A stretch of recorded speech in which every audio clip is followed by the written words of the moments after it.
본문의 생명의 말씀 마태복음 16장 21절에서 28절입니다. 말씀을 봉독해 드리겠습니다. 이때로부터 예수 그리스도께서 자기가 예루살렘에 올라가 장로들과 대제사장들과 서기관들에게 많은 고난을 받고 죽임을 당하고 제3일에 살아나야 할 것을 제자들에게 비로소 나타내시니 베드로가 예수를 붙들고 항변하여 이르되 주여 그리 마옵소서, 이 일이 결코 죽게 미치지 아니하리이다. 예수께서 돌이키시며 베드로에게 이르시되 사탄아 내 뒤로 물러가라. 너는 나를 넘어지게 하는 자로다. 내가 하나님의 일을 생각하지 아니하고 도리어 사람의 일을 생각하는도다 하시고, 이에 예수께서 제자들에게 이르시되 누구든지 나를 따라오려거든 자기를 부인하고 자기 십자가를 지고 나를 따를 것이니라. 누구든지 제 목숨을 구원하고자 하면 잃을 것이요 누구든지 나를 위하여 제 목숨을 잃으면 찾으리라. 사람이 만약 온 천하를 얻고도 제 목숨을 잃으면 무엇이 유익하리요? 사람이 무엇을 주고 제 목숨과 바꾸겠느냐?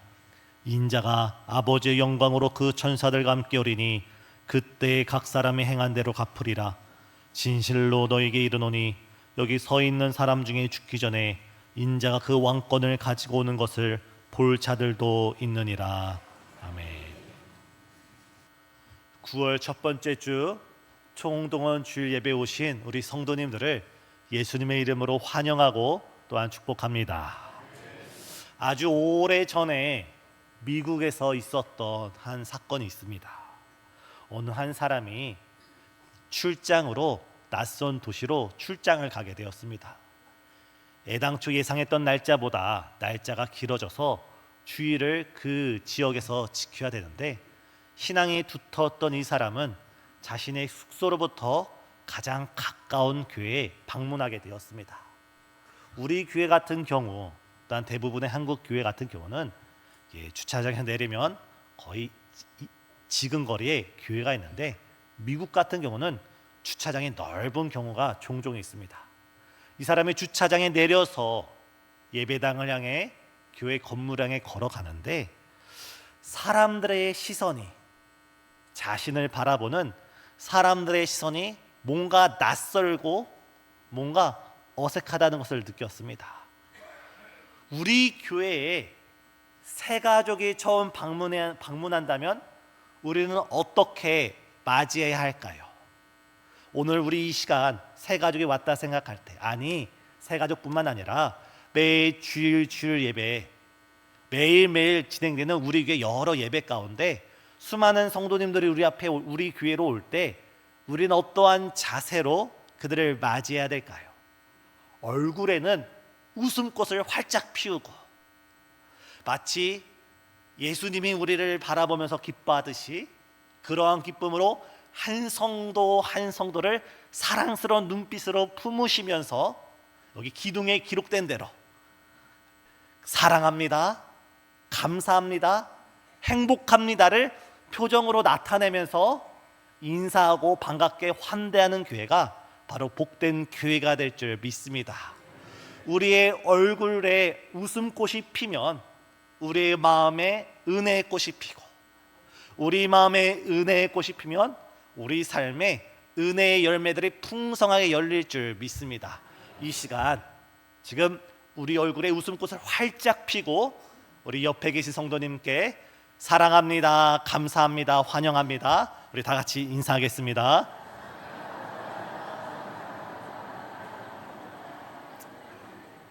날씨가 추워서인지 웃음꽃이 1층은 피었는데 2층은 피지 못했습니다. 다시 한번 연습이 실전입니다. 실전처럼 사랑합니다, 감사합니다, 행복합니다, 우리 좌우로 인사하겠습니다.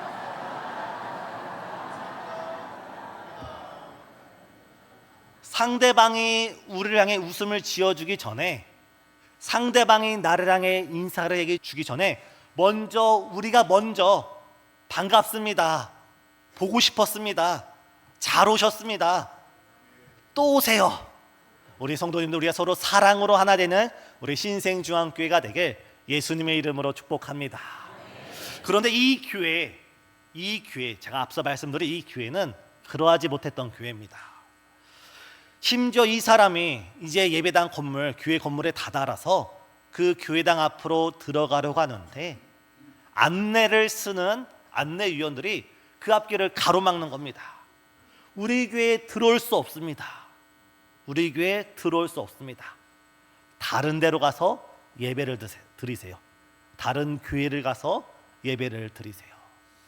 알고 봤더니 그 교회는 백인들만 모여서 예배드리는 백인 교회였습니다. 백인이 아니었던 유색인종이었던 이 사람, 지금도 인종차별이 심한데 지금보다 더 백인 우월주의가 강했던 그 백인들이 모여 사는 그 백인 교회, 이 유색인종이 예배드려 들어가려 할 때 사람들이 피부색이 다르다는 말로 교회에서 들어오지 못하게 했던 겁니다.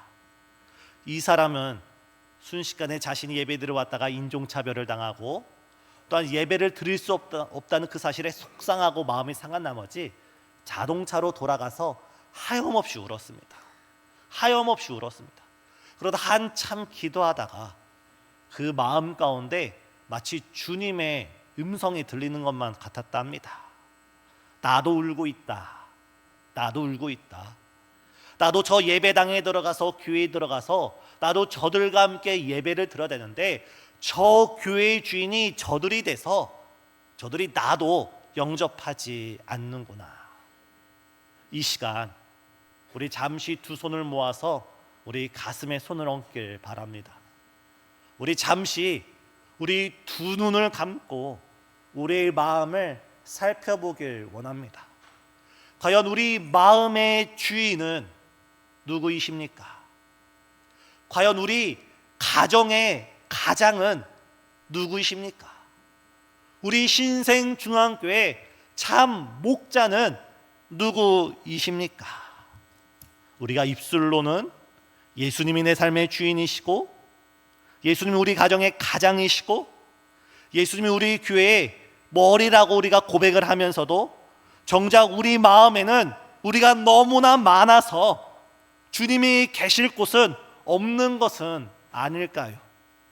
우리 마음에 우리의 교만이 있고 우리의 편견이 있고 우리의 미움이 있고 우리의 시기와 질투가 있고 용서하지 못하는 마음, 죄악된 마음들이 너무 우리 마음에 많아서 주님이 주일 예배 우리와 함께 예배드리고 싶은데 지금 이 예배당 안에 들어오지 못해서 우리 주님이 눈물 흘리고 있는 건 아닌지 우리 자신을 살펴보는 이 시간 되길 원합니다. 어제 강남역을 잠시 갔을 때 길가에는 수많은 성형외과들을 보게 되었습니다. 건물마다 빌딩의 층층마다 헤아릴 수 없는 무수한 성형외과들이 있는데 우리가 다른 사람들에게 우리가 더 예뻐 보이고 더 멋있어 보이고 더 젊어 보이고 사람들의 시선에 더 매력적으로 보이려고 우리가 우리의 외모에 대해서는 신경을 쓰면서도 정작 우리의 외모를 보시지 않고 우리의 중심을 보시는 하나님, 우리의 겉모습을 보시 아니라 우리의 마음을 보시는 하나님 앞에 우리의 마음이 정결케 되도록 우리의 굳어졌던 마음이 옥토가 되도록 우리 마음에 오직 예수님이 주인이 되도록 이 시간 우리 자신을 위해서 우리가 잠시 다 함께 기도하시겠습니다. 사랑과 은혜가 충만하신 하나님,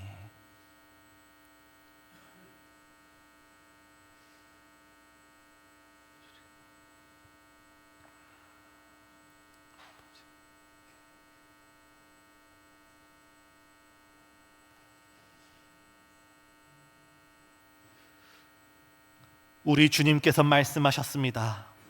볼지어다 내가 문 밖에 서서 두드리노니 누구든지 내 음성을 듣고 문을 열면 내가 그에게로 들어가 그와 더불어 먹고 그는 나와 더불어 먹으리라. 주님, 주일 예배를 통하여서 오늘부터 시작되는 가을 부흥 대성회를 통하여서 우리의 영성이 회복되게 하시고 우리의 마음이 회복되게 허락하여 주시고 우리의 기도와 말씀과 사명이, 사랑이, 헌신과 봉사가 회복되어지는 복된 예배 시간 되시도록 역사하여 주시옵소서. 오직 예수 그리스도의 십자가를 중심으로 주를 따라 살아가는 신실한 제자 될 수 있도록 우리를 변화시켜 주시옵소서. 예수님의 이름으로 기도드리옵나이다. 아멘. 예수님과 제자들이 가이사랴 빌립보 지방에 이르렀습니다. 이때 예수님께서는 제자들에게 말씀을 하십니다. 사람들이 나를 누구라고 하느냐? 이에 제자들은 대답합니다. 누구는 세례 요한이라 말합니다. 또 어떤 이는 엘리야라 말하고, 또 어떤 이는 예레미야나 그 밖에 많은 선지자들의 이름을 대면서 우리 예수님을 생각합니다. 그러나 예수님은 다른 사람들의 마음에 관심이 있지 않았습니다. 너희는 나를 누구라고 하느냐? 이때 시몬 베드로가 대답을 합니다. 주는 그리스도시요 살아계신 하나님의 아들이시나이다. 주는 그리스도시요 살아계신 하나님의 아들이시나이다. 우리 주님께서는 이 베드로의 신앙 고백을 너무나 기뻐한 나머지 자신을 따라 3년 동안 동고동락하며 제자의 길을 걸었던 이 제자들의 믿음이 성장함을 기쁘시게 여겼던 우리 예수님께서는 그 베드로를 바라보시며 이렇게 말씀하십니다. 바요나 시몬아, 내가 복이 있도다. 이를 내게 알게 한 이는 혈육이 아니요 하늘에 계신 내 아버지라. 그러면서 이 베드로에게 놀라운 축복을 더하십니다. 너는 베드로라. 내가 이 반석 위에, 내가 이 신앙 고백 위에 내 교회를 세우리라. 성도님, 우리가 예수님께 주는 내 마음의 주인이십니다. 내 인생의 주인이십니다. 우리 가정의 영적 가장이 되시고 우리 신생중앙교회 머리가 되시며 참 선한 목자 되십니다. 우리가 예수님께 바른 신앙 고백으로 우리가 주 앞에 믿음으로 나아갈 때 주님은 우리를 보시며 기뻐하시고 웃으시면서 바요나 시므나 내가 복이 있도다 축복하신 것처럼 우리를 복된 삶으로 인도해 주실 줄 믿습니다. 그런데 곧 이어서 본문의 분위기가 180도 달라지게 됩니다. 우리 예수님께서 이제 제자들의 믿음의 수준이 어느 정도 올라왔음을 바라보시고 그들에게 하나님의 나라의 비밀을 가르치시기 시작합니다. 본문을 보면 이때로부터 비로소 그들의 입에서 주는 그리스도시요 살아계신 하나님의 아들이라는 바른 신앙 고백이 나오는 바로 그때로부터 주님께서 말씀하시기를 이제 자신이 예루살렘에 올라가서 많은 고난을 당하고 십자가에 달려 죽고 다시 부활할 것을 우리 주님께서 말씀하십니다. 그런데 그 말씀을 듣고 있던 베드로의 안색이 변합니다. 그리고 예수님께 나아가서 예수님의 옷을 붙들고 흔들면서 항변합니다. 우리 개역개정에는 항변이라 되어 있지만 영어 성경을 직역을 하자면 꾸짖다, 책망하다입니다. 지금 누가 누구를 꾸짖고 있습니까? 제자인 베드로가 스승인 예수님을 꾸짖고 있습니다. 누가 누구를 책망하고 있습니까? 죄인 중에 죄인, 피조물인 인간 베드로가 창조주이신 하나님의 아들이신 예수 그리스도를 책망하고 있습니다. 이때 예수께서는 돌이키시며 그 베드로를 향하여 사탄아 내 뒤로 물러가라. 너는 나를 넘어지게 하는 자로다. 네가 하나님의 일을 생각하지 않고 사람의 일을 생각하는구나. 베드로의 마음에는 두 마음이 있었습니다. 하나님의 일을 생각하는 마음, 사람의 일, 자기의 일을 생각하는 두 마음이 있었습니다. 베드로가 하나님의 일을 생각할 때 그는 주의 몸된 교회를 세워나가는 아주 든든한 반석으로 사용되었습니다. 하지만 그 베드로의 마음속에 하나님의 일보다 자기의 일을 우선시하고 사람의 일을 우선시할 때 그는 주의 교회를 무너뜨리는 걸림돌이 되었고 예수 그리스도를 무너뜨리는 그런 사람이 되었습니다. 오늘 우리 마음에도 이 두 가지 마음이 있습니다. 하나님의 일을 생각하는 마음과 자기 자신, 사람의 일을 생각하는 마음, 두 마음이 우리 마음 가운데 있습니다.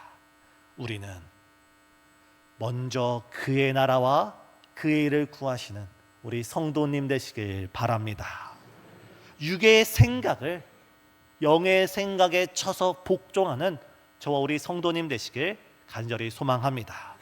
그렇다면 우리는 어떻게 우리 예수님을 따라가야 할까요? 우리 주님께서 말씀하셨습니다. 첫 번째, 너희는 자기 자신을 부인하고 자기 십자가를 지고 나를 따르라. 우리 주님께서 말씀하셨습니다. 영국의 청교도 신학자이자 목회자였던 토마스 왓슨이란 목사님이 이런 말을 남겼습니다. 가짜 성도는, 가짜 제자는 예수님의 감람산 겟세마네 동산까지는 따라갈 수 있다. 그러나 가짜 성도는, 가짜 제자는 예수 그리스도의 갈보리 십자가까지는 따라갈 수 없다. 베드로가 그랬습니다. 베드로는 3년 6개월 동안 예수님을 열심히 따라갔습니다. 어디까지 따라갔습니까? 감람산 겟세마네 동산까지 따라갔습니다. 예수님께서 잡히시기 전날 밤 십자가를 마주 보면서 그 십자가의 고난을 생각하면서 하나님께 아버지여 할 수만 있으시거든 이 잔을 내게서 옮겨 주시옵소서. 아버지여 하나님께서 할 수만 있으시다면 이 십자가가 아니라 다른 방법으로 인류를 구원할 수만 있다면 이 십자가가 저에게서 지나가게 하여 주시옵소서. 그러나 오직 이 십자가 외에는 길이 없다면 나의 원대로 하지 마옵시고 오직 아버지의 원대로 되기를 원하나이다. 우리 예수님께서는 자기의 십자가를 바라보면서 저와 우리 성도님들을 구원할 그 구원의 십자가를 바라보면서 땀이 피가 되도록 자신의 목숨을 걸고 생명을 걸면서 정말 온 힘을 다해 부르짖을 때 베드로는 어떻게 하고 있었습니까? 그 결정적인 순간에 졸고 있었습니다. 결국 예수님께서 대제사장의 뜰에서 신문 받으실 때 베드로는 어느 계집종의 질문에 나는 저를 모른다 부인하며 심지어 그 입술로 자신의 스승인 예수님 향해 저주를 퍼붓습니다. 이처럼 가짜 성도는, 가짜 제자는 겟세마네 동산까지는 예수님을 따라갈 수 있어도 십자가의 자리까지는 따라갈 수 없습니다. 이랬던 베드로가 어떻게 달라집니까? 예수님께서 승천하시고 그가 오로지 기도하는 일에 전혀 힘쓸 때 오순절 마가의 다락방에 성령께서 강림하실 때 그 베드로에게도 성령의 충만한 역사가 일어나면서 베드로는 전혀 180도 달라진 인생이 되었습니다.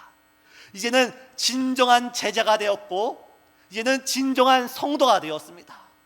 이제 사도행전 5장을 보면 얼마 전에 예수님을 잡아 죽였던 그 공회가 똑같이 베드로를 잡습니다.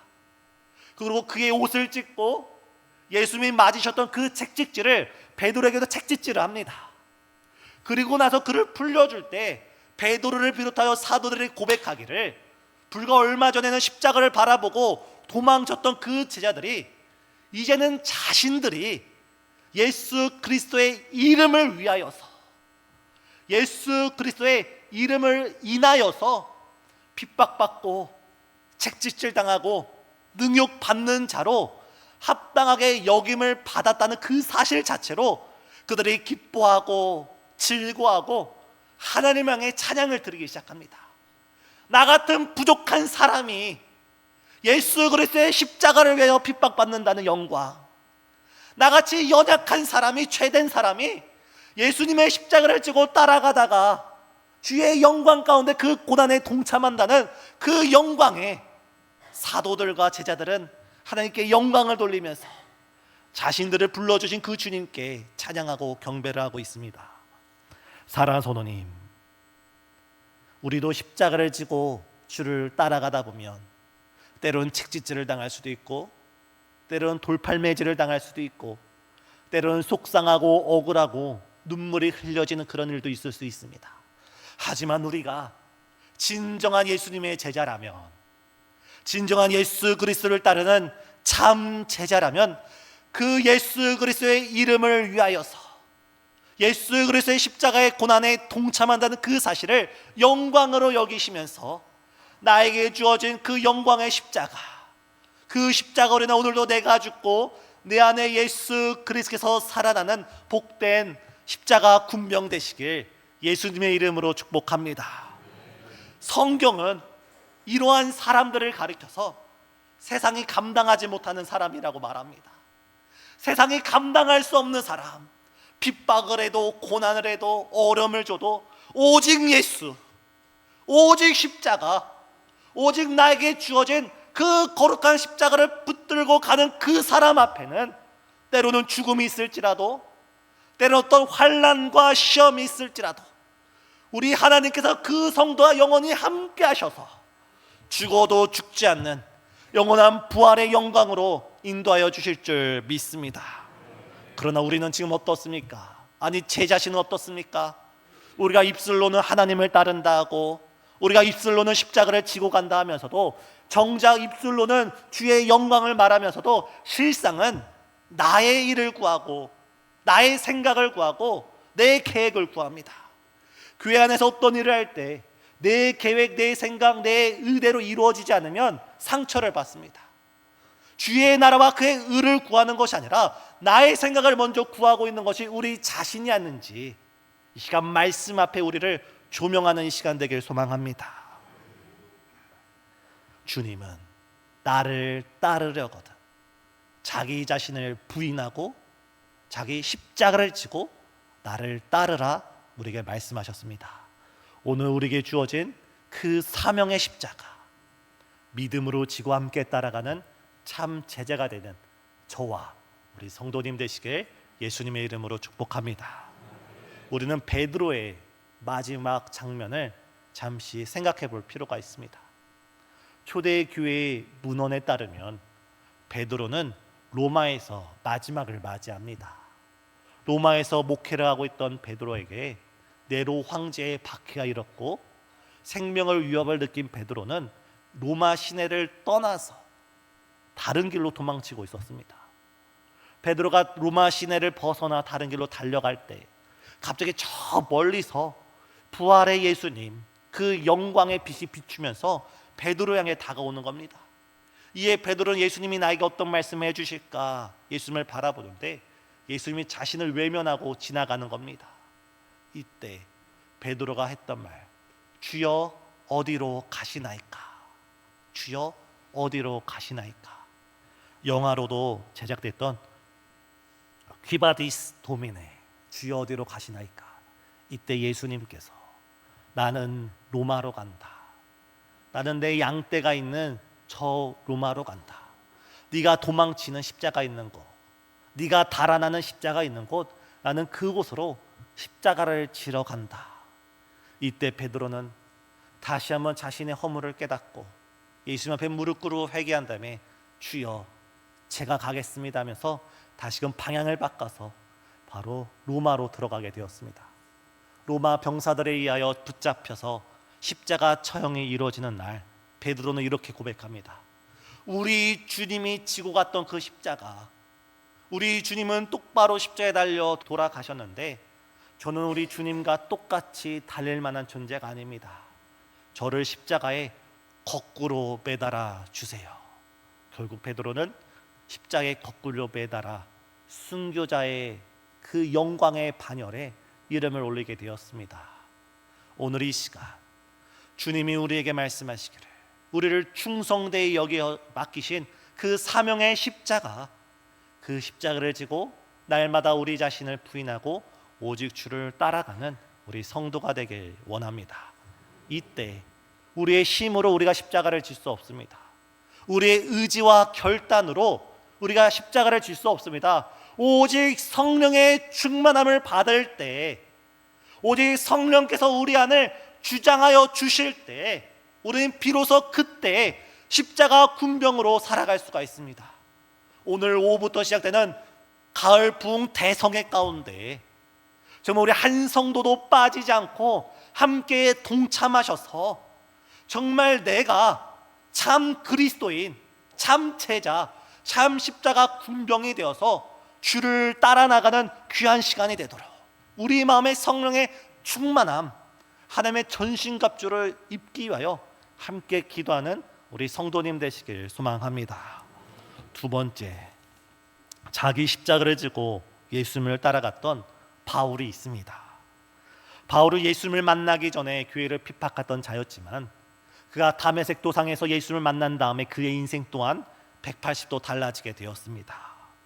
그는 나의 달려갈 길과 주 예수께 받은 사명, 그 하나님의 은혜의 복음을 증언하는 일에는 자기의 생명을 조금도 아끼지 않았던 인물입니다.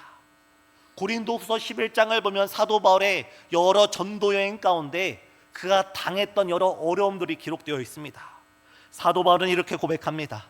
내가 수고를 넘치도록 하고 옥에 갇히기도 더 많이 하고 매도 수없이 많이 맞고 또한 40에 하나 감암매를 5번이나 맞고 3번 태장에 맺고 때로는 배에서 파선하여서 일주하루 깊은 바닷속에 있는 지가 여러 번, 정말 죽음의 여러 고난과 박해를 당했던 그 베드로의 입술에 항상 그 입술에는 원망, 불평, 왜 나만 이런 어려움을 겪는 그런 이야기가 나왔던 것이 아니라 오직 사도 바울의 입술에는 나는 그리스도의 십자가 외에는 자랑할 것이 없습니다. 나는 예수 그리스도의 십자가 외에는 자랑할 것이 없습니다. 빌립보서 1장을 보면 사도 바울은 스스로를 나는 그리스도의 심장을 가졌다고 말합니다. 나를 구원하기 위하여서, 죄인 중에 괴수인 나를 구원하기 위하여서 예수님께서 죽으시고 부활하신 그 십자가의 사랑을 예수 그리스도의 심장이 나에게 있다 말하면서 사도 바울은 그 영적 심장이 날마다 두근두근 거려서 그 영적 심장으로부터 그의 생각이, 그의 인생이, 그의 일평생이 하나님께 붙들린 인생이 되었습니다. 사랑하는 성도님, 이번 부흥성회를 통하여서, 가을을 맞이하여서 이번 가을 특별 새벽 예배를 통하여서 우리의 심장에 예수 그리스도의 영적 심장이 두근두근 다시 뛰게 되는 복된 시간 되길 간절히 소망합니다. 언제 어디선가 지금 우리의 첫사랑을 잃어버리셨습니까? 우리의 사명의 십자가를 지금 어디서 떨어뜨려 놓으셨습니까? 우리의 영성이 어느 순간 낮아지고 우리의 신앙이 어느 순간 원망과 불평으로 가득 차고 있습니까?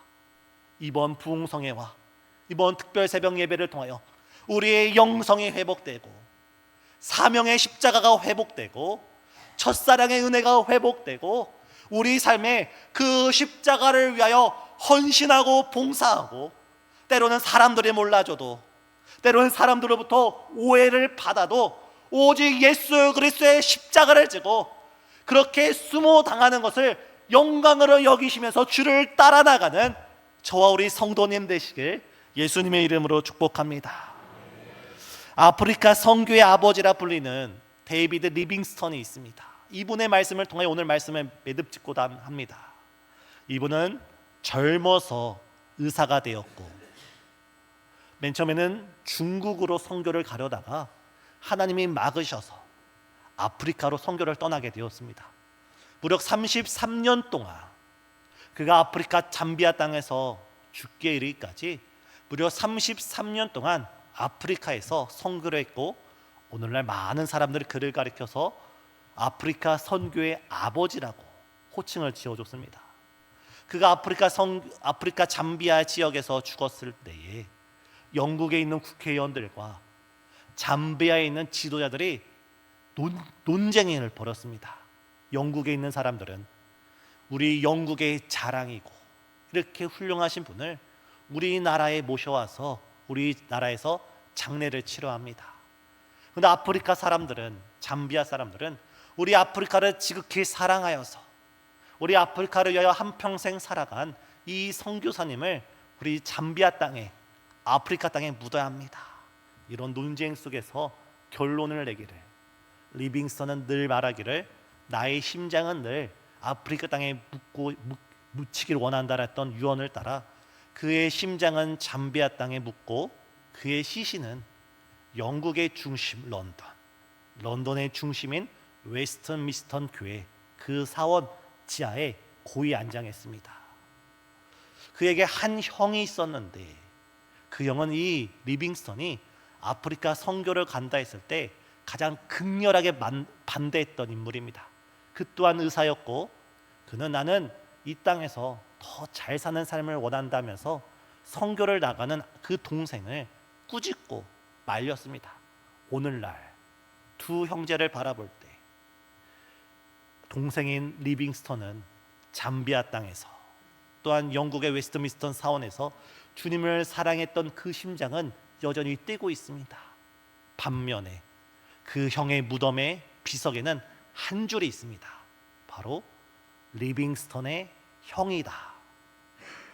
사랑하는 성도님, 오늘 우리의 심장이 오직 예수 그리스도의 십자가를 위해서 오늘 두근두근 뛰고 그 십자가를 지고 주를 따라가는 저 우리 성도님 되시길 간절히 소망합니다. 기도하시겠습니다. 누구든지 나를 따르려거든 자기 자신을 부인하고 자기 십자가를 지고 나를 따르라 말씀하신 주님, 이번 가을 부흥성회 가운데 이번 특별 새벽 예배 가운데 옛사람을 벗어버리게 하여 주시고 옛자아를 벗어버리게 하여 주시고 나의 교만과 자만과 아집과 내 의를 십자가에 못 박게 하여 주시고 오직 나는 죽고 내 안에 그리스도가 살아난 참 제자의 길로 우리를 인도해 주시옵소서. 예수님의 이름으로 기도드리옵나이다. 아멘.